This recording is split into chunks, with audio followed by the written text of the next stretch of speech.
Que la paix de Dieu vous soit.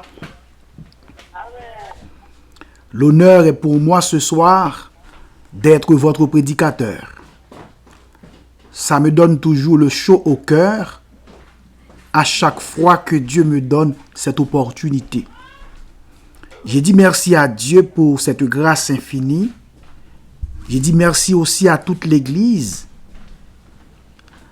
Sans attendre davantage, je vais lire pour vous dans Romains chapitre 9, le verset 13.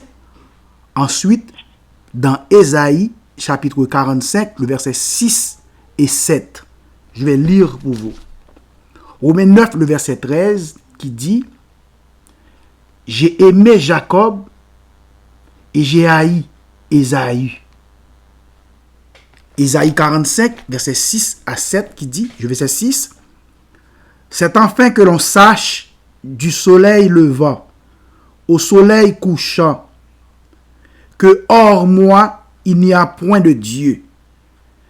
Je suis l'Éternel, et il n'y en a point d'autre. » Le verset 7, « Je forme la lumière, et je crée les ténèbres. Je donne la prospérité, et je crée l'adversité.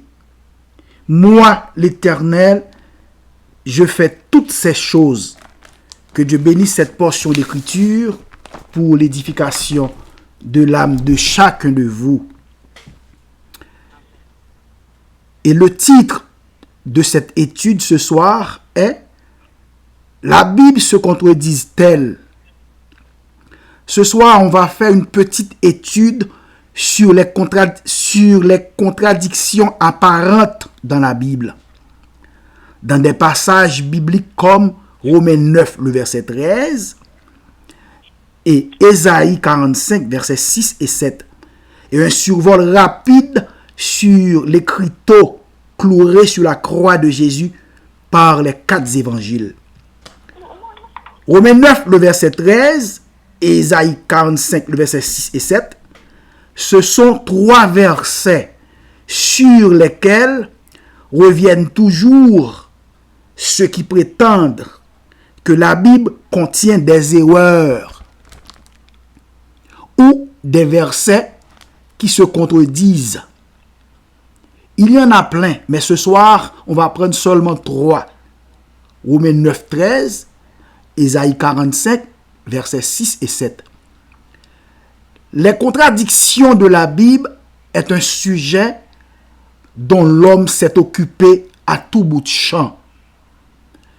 Certains veulent prouver les imperfections de la Bible, les imperfections de ce livre, et d'autres, comme vous et moi, croient fermement que la Bible est la parole infaillible de Dieu et sans erreur.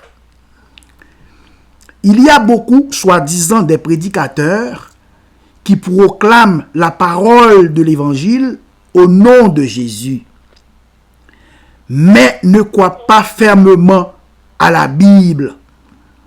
Ils déclarent que la Bible est remplie de contradictions, disant même que Dieu est adhéré au mal, c'est-à-dire complice du mal.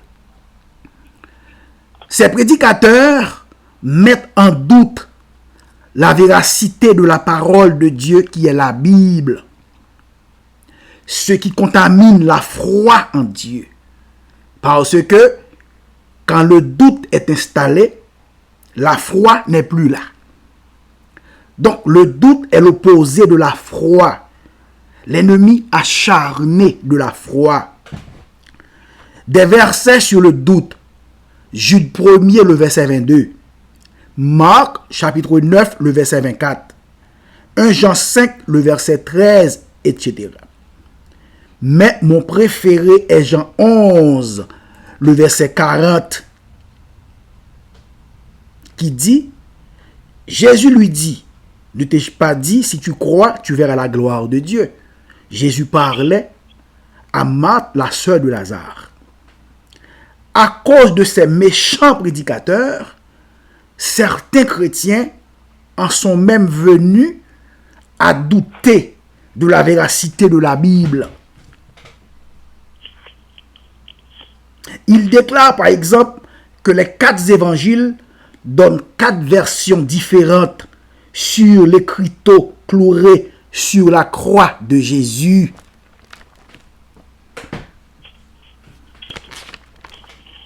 Exemple, Matthieu 27, le verset 37, dit « Celui-ci est Jésus, le roi des Juifs ».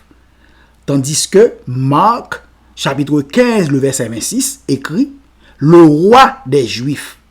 Luc, de sa part, écrit « Celui-ci est le roi des Juifs ». Jean lui-même écrit « Jésus de Nazareth, roi des Juifs ». Jean 19, le verset 19. Pour moi, ces prédicateurs ont mis l'accent sur des niaiseries qui n'ont pas vraiment de l'importance. Nous, les chrétiens évangéliques, nous plaçons notre confiance sur 2 vérités de la Bible, qui dit que toute l'écriture est inspirée de Dieu. De Timothée 3, le verset 16. Deuxième vérité, Dieu a révélé aux petits ce qu'il a caché aux sages, afin de piéger les orgueilleux. Il a révélé aux petits ce qu'il a caché aux sages et aux instruits. Luc chapitre 10, le verset 21. Comme dit un serviteur de Dieu, un homme de Dieu, il dit, si un homme incrédule refuse de s'humilier et d'obéir à l'évangile, préférant plutôt d'élaborer des arguments contre la Bible, eh bien Dieu lui fournit suffisamment de matériel pour assurer sa propre chute. Bravo, serviteur de Dieu. Ces prédicateurs, ces détracteurs citent plusieurs versets qui mettent en doute la véracité de la Bible, tels que Romains 9, le verset 13. On va aller verset par verset. Effectivement, dans Romains 9, le verset 13, la Bible a littéralement déclaré que Dieu dit « J'ai aimé Jacob et j'ai haï Ésaü ». Dans Romains 9, le verset 13, l'apôtre Paul vient de citer Malachie 1er, le verset 2 à 4. Paul et Malachie utilisent le nom d'Ésaü pour désigner les Édonites qui étaient les descendants d'Ésaü. Lorsque vous étudiez la Bible, il est extrêmement important de toujours étudier le contexte d'un verset ou d'un passage en particulier de la Bible. Romains 9, le verset 13, ce verset fait partie des versets qui semblent être des versets contradictoires de la Bible. La question qu'on doit se poser est la suivante. Y a-t-il réellement des contradictions dans la Bible? Deuxième question. Dieu éprouve-t-il de la haine? Ou Dieu ressent-il de la haine? Réponse à la première question qui disait que la Bible, y a-t-il réellement des contradictions dans la Bible? La réponse est non. La Bible forme un ensemble cohérent. C'est vrai que certains passages semblent se contredire, mais en général, on peut les comprendre correctement en tenant compte d'un ou des principes suivants. Premièrement, examiner le contexte. Deuxièmement, prendre en considération l'angle sur lequel l'écrivain présente les choses. Troisièmement, tenir compte des faits historiques et des habitudes de l'époque. Certaines affirmations contradictoires s'expliquent assez facilement pour les motifs suivants. Premièrement, la contradiction n'est que dans la forme. c'est-à-dire dans le thème employé ou utilisé, mais pas dans le sens profond. Exemple, la parole de Jésus rapportée par les différents évangélistes diffère sensiblement. Exemple, sur les criteaux cloués sur la croix de Jésus. Il s'agit sûrement de deux traductions orales pour un même événement, mais bien du même enseignement. Romains 9, le verset 13, est contraire à la nature de Dieu. Dieu prouve son amour pour l'humanité, pour les hommes, en envoyant son Fils unique pour être le sauveur du monde. Les méchants, Dieu les hait pour les faire répéter, car ils sont rebelles. Psaume 5, le verset 4. Quand la Bible parle de la haine de Dieu, dans le cas de Jacob et Ésaü, dans Romains 9, le verset 13, l'objet de sa haine est le péché et la méchanceté. Parmi les choses que Dieu déteste, il y a l'idolâtrie, Deutéronome 12, le verset 31. Il y a la perversion sexuelle, Lévitique 20, le verset 1 à 23. Et ceux qui font le mal, Psaume 5, le verset 4 à 6. Proverbe 6, le verset 19, énumère les 7 choses que le Seigneur déteste. Oui, Dieu est amour. 1 Jean 4, le verset 8. Mais Dieu hait aussi. Osée 9, le verset 15. Donc, la nature de Dieu, c'est l'amour. Mais il déteste aussi ce qui est contraire à sa nature. Dieu déteste ce qui est contraire à l'amour. Donc, une personne qui ne se répand pas et ne croit pas en Jésus, qui n'aime pas Dieu, est un ennemi de Dieu. Colossiens 1er, le verset 21. Dieu ne prend aucun plaisir dans la mort des méchants. Ézéchiel 18, le verset 32. Dieu est patient à l'infini. Dieu est patient à l'extrême, voulant qu'aucun périsse, voulant que tous arrivent à la repentance. 2 Pierre 3, le verset 9. Quand Dieu dit « J'ai haï Ésaü » dans Romains 9, 13, il faut prendre cette phrase dans son contexte. Car Dieu ne repousse aucune de ses créatures.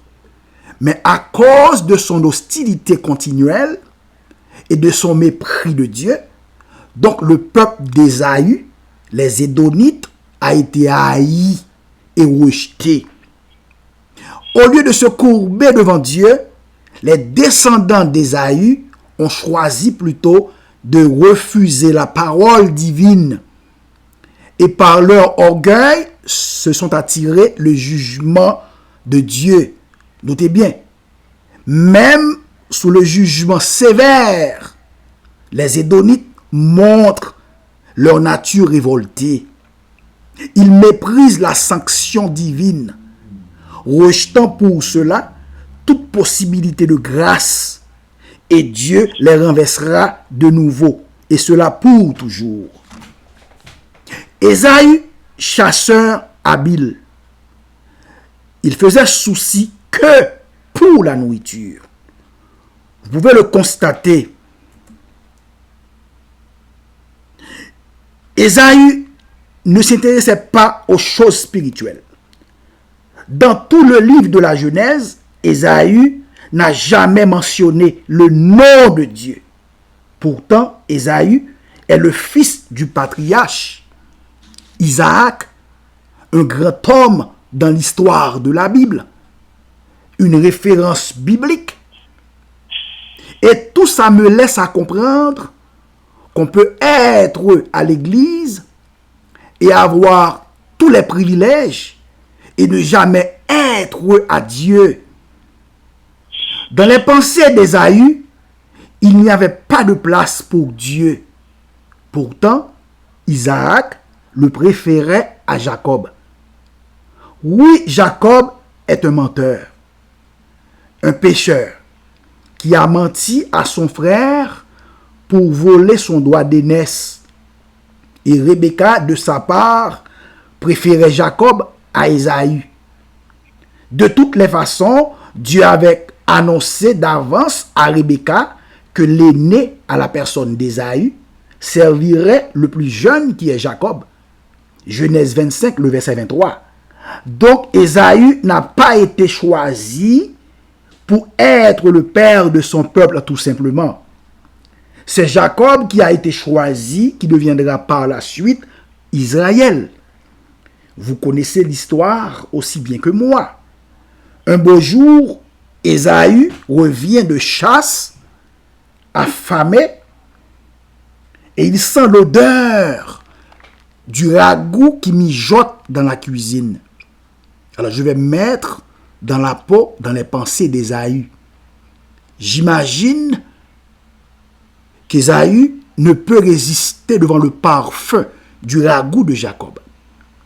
Jacob, lui, intelligemment a pu constater que son frère Ésaü était devenu irrésistible devant son ragoût. Il lui a proposé un marché, un contrat, une négociation, un pacte en l'offrant d'échanger le ragoût pour le droit d'aînesse. Il y a un dicton en créole qui dit « c'est sot qui baille, imbécile qui pas prend ». Ésaü n'était pas obligé d'accepter. Il aurait pu refuser. Mais sans se questionner, il avait accepté. Ésaü ne s'intéressait pas ni à la direction de la famille, ni aux responsabilités spirituelles. Seulement la double portion l'intéressait. Mais l'estime que c'est trop lointain pour lui. Par conséquent, il accepte l'échange de la bénédiction pour la nourriture. Donc, Ésaü ne s'en souciait pas. Alors, il l'a laissé aller. Dieu a condamné Ésaü qui a méprisé son droit d'aînesse à Jacob. Mais Dieu ne condamne pas Jacob parce que sa faute à lui, c'est un manque de foi dans l'accomplissement de la promesse. De toutes les façons, la bénédiction était pour Jacob. Dieu l'avait prédit depuis avant la naissance des jumeaux, que le plus petit dominerait sur le plus grand. Jacob, par manque de patience, sa foi était affaiblie. Alors que Ésaü, lui, n'a pas foi du tout. Donc, mieux vaut avoir une foi faible que d'en avoir aucune. Jacob désirait la bonne chose, mais l'acquisition de ce droit n'a pas été faite de la bonne façon, de la bonne manière. Il l'a eu de façon détournée. Il l'a eu de façon frauduleuse. Il l'a eu de manière rusée. La coutume voulait que le fils aîné recouvre une grosse portion et qu'il devienne la tête de la famille quand le père meurt et qu'il soit le premier à recevoir l'héritage. Ça, c'est la coutume. Bien que cela soit biblique aussi, mais Dieu décidait autrement. Dieu choisit, dans le cas, le plus jeune pour recevoir la promesse. Et ce qui n'est pas nouveau, Dieu avait déjà fait ça plusieurs fois dans le passé. Exemple, Seth, Isaac, David étaient tous des plus jeunes qui avaient été choisis par Dieu parce que Dieu connaît à l'avance leur caractère, leur capacité. Donc ce n'est pas nouveau dans le cas d'Ésaü et de Jacob. Seulement Dieu l'a déjà fait plusieurs fois dans le passé. Deuxièmement, dans cette affaire, il faut tenir compte aussi de la souveraineté de Dieu. Dieu est souverain sur la nature et sur la création. Tout ce que le Seigneur souhaite, il le fait. Il le fait dans les cieux et sur la terre, dans les mers et dans les abîmes. C'est lui qui fait monter les nuages des extrémités de la terre. Il produit les éclairs et la pluie. Il tire le vent de ses trésors. Psaume 135, le verset 6 et 7. Nous lisons aussi dans Matthieu 8, le verset 27, qui dit « Quel est donc cet homme pour que même les vents et la mer lui obéissent? Le vent et la mer obéissent à ses ordres. Il est souverain sur les animaux. » Matthieu 10, le verset 29, qui dit « Ne vendons pas une paire de moineaux pour un sou. Et pourtant, pas même un seul d'entre eux ne tombe sans le consentement de votre Père. Dieu est souverain sur les nations. » Psaume 33, le verset 10 et 11. L'Éternel renverse les desseins des nations. Il anéantit les projets des peuples. Les desseins de l'Éternel subsistent à toujours. Et les projets de son cœur, de génération en génération. Proverbe 19, le verset 21. Il y a dans le cœur de l'homme beaucoup de projets, mais c'est le dessein de l'Éternel qui s'accomplit. Dieu est souverain sous toutes les décisions humaines. Nous avons toutes sortes de pensées, mais au final, c'est le Seigneur qui décide. Proverbe 21, le verset 1er, dit « Le cœur du roi est un courant d'eau dans la main de l'Éternel. Il l'incline partout où il veut. » L'homme ne peut juger Dieu. Dieu est au ciel, il fait tout ce qu'il veut. Donc la souveraineté de Dieu, c'est un pouvoir et une autorité implacable, inévitable, indiscutable et infaillible sur toute chose, y compris la volonté humaine. D'ailleurs, tout est en accord avec la sagesse infinie, la justice infinie et la miséricorde infinie manifestée en Jésus-Christ, le roi des rois. Le Seigneur est au-dessus de tout, le visible comme l'invisible. La volonté réside dans le fait, ce que sa bouche a dit, sa main l'accomplira, et qu'il règne à jamais sur tout. Donc personne ne peut juger, critiquer, ni manipuler Dieu. Et Dieu agit selon le bon plaisir de sa volonté. En lui réside la sagesse et la puissance. Le conseil, l'intelligence lui appartiennent. Disant à Moïse, je ferai grâce à qui je veux.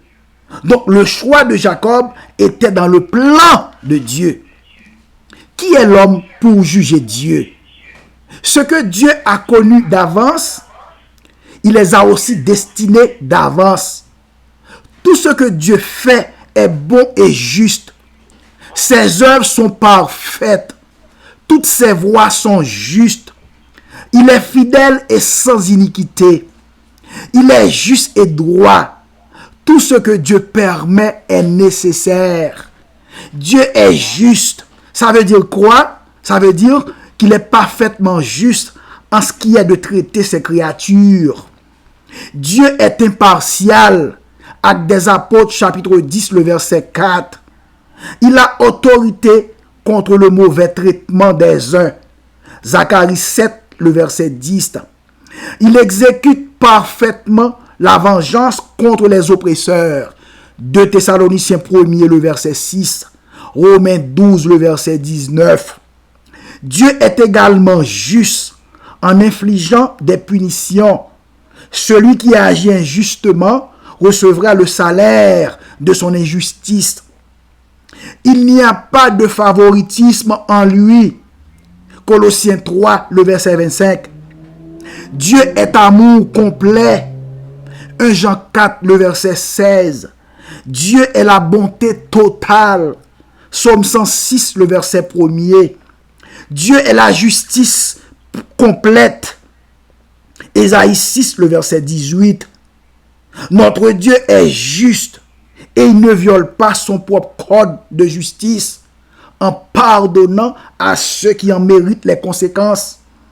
Notez bien, Dieu est à la fois un Dieu qui juge avec justice et en même temps un Dieu de miséricorde. Alors maintenant, comment peut-on lier ces deux caractéristiques apparemment contradictoires? La réponse est simple. Le sacrifice de Jésus à la croix a permis à Dieu d'allier à la fois justice et miséricorde.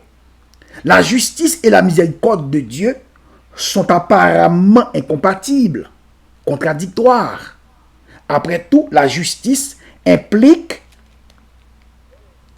une punition, d'une punition en défaut, tandis que la miséricorde concerne le pardon et la compassion. Donc, pour le contrevenant, c'est-à-dire le bandit ou le brigand, le criminel. Cependant, ces deux attributs de Dieu forment en fait une unité au sein de son caractère. Sans aucun doute, notre Dieu est le Dieu de miséricorde. La Bible contient de nombreuses références à la miséricorde de Dieu. Plus de 290 versets dans l'Ancien Testament et plus de 70 dans le Nouveau Testament contiennent des déclarations relatives à la miséricorde de Dieu envers son peuple. Cependant, la Bible parle aussi de sa colère contre le péché. Enfin, la justice parfaite de Dieu est une caractéristique essentielle. Il n'y a pas d'autre Dieu en dehors de moi. Je suis le seul Dieu juste et qui sauve. Ésaïe 45, le verset 21. Il est le rocher. Ce qu'il accomplit est parfait, car toutes ses voies sont justes. C'est un Dieu fidèle et dépourvu d'injustice. Il est juste et droit. Deutéronome 32, le verset 4. Apôtre Paul explique pourquoi le jugement de Dieu va venir. Faites mourir ce qui est terrestre, exemple, l'immoralité sexuelle, l'impureté, les passions, les mauvais désirs et la soif de procéder, qui est une idolâtrie.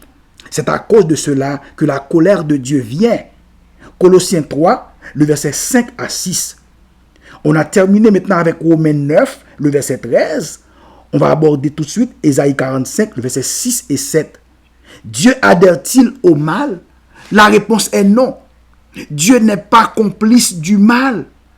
C'est vrai que certains versets nous montrent clairement que le mal a été créé par Dieu.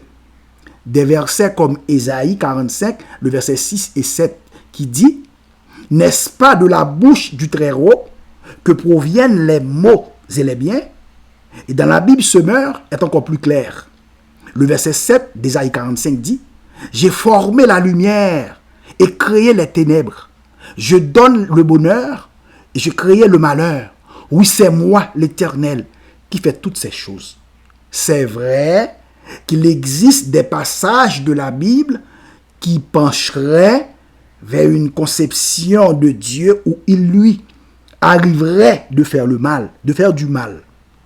De plus, le fait que Dieu ait créé le mal ne veut pas dire qu'il est le mal en lui. En plus, si Dieu n'avait pas créé le mal, comment pourrions-nous connaître ce qui est réellement le bien et haïr le mal? Proverbe 8, le verset 13 qui dit « La crainte de l'Éternel, c'est de haïr le mal. » On ne peut pas haïr le mal si on ne connaît pas ce qui est le bien. D'autres passages expriment une conception de Dieu où il n'est que source de bien. Par exemple, le début de la Genèse. Psaume 23, Psaume 121, où Dieu est à nos côtés contre le mal. Écoutez, vous et moi, nous sommes incapables, par notre raisonnement humain, notre logique humaine, de résoudre le mystère de la providence. Notre connaissance, notre intelligence humaine, notre aptitude, notre capacité sont trop limitées pour que nous puissions l'analyser et le comprendre.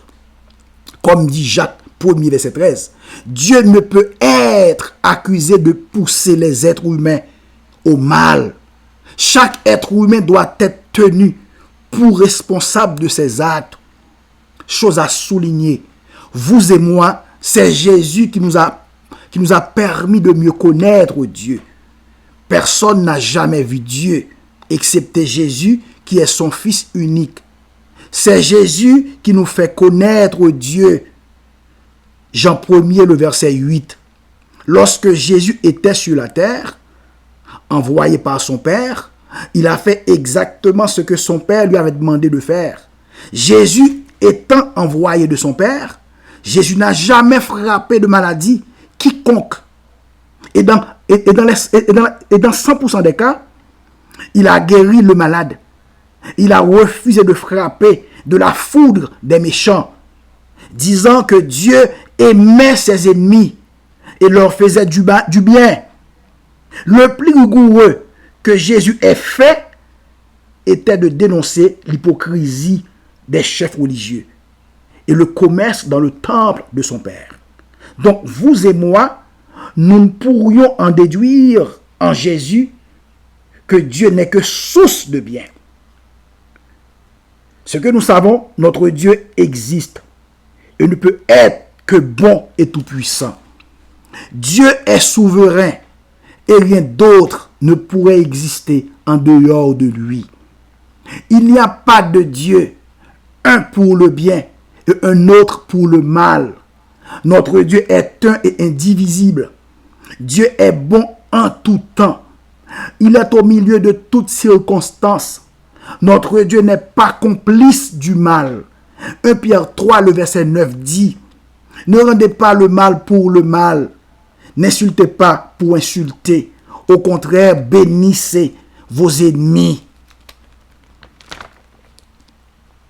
Pour clôturer tout ça, mes frères et sœurs bien-aimés, méfiez-vous de tous ceux qui argumentent en défaveur de Dieu et de sa parole qui est la Bible. Ils sont très dangereux pour la foi et l'âme. Notre Dieu est infiniment bon, infiniment miséricordieux. Disant que notre Dieu est adhéré au mal parce qu'il a créé l'enfer est vraiment absurde. Sans grand débat, l'enfer n'a pas été créé pour les êtres humains, mais plutôt pour Satan le diable et ses complices. En dépit de tout, notre Dieu créateur a envoyé son seul Fils unique à la croix pour être le sauveur du monde. Quelle preuve d'amour! Donc, en face de l'enfer, il y a la croix de Jésus, la croix de Christ. Et Dieu a disposé des pasteurs, des prédicateurs, des évangélistes, des moniteurs, monitrices, pour vous empêcher d'y aller. Mais c'est vous, volontairement, délibérément, qui a choisi la main de Satan le diable pour vous guider. Donc arrêtez de culpabiliser Dieu, votre créateur. Vous avez oublié que Satan le diable peut vous offrir seulement 3 choses. Il est là pour vous dérober, vous égorger et vous détruire. Alors Jésus, lui, est venu pour vous donner la vie et la vie en abondance. Jean 10, le verset 10. Notre Dieu est bon en tout temps et il est juste même en punissant. Que Dieu vous bénisse. Amen.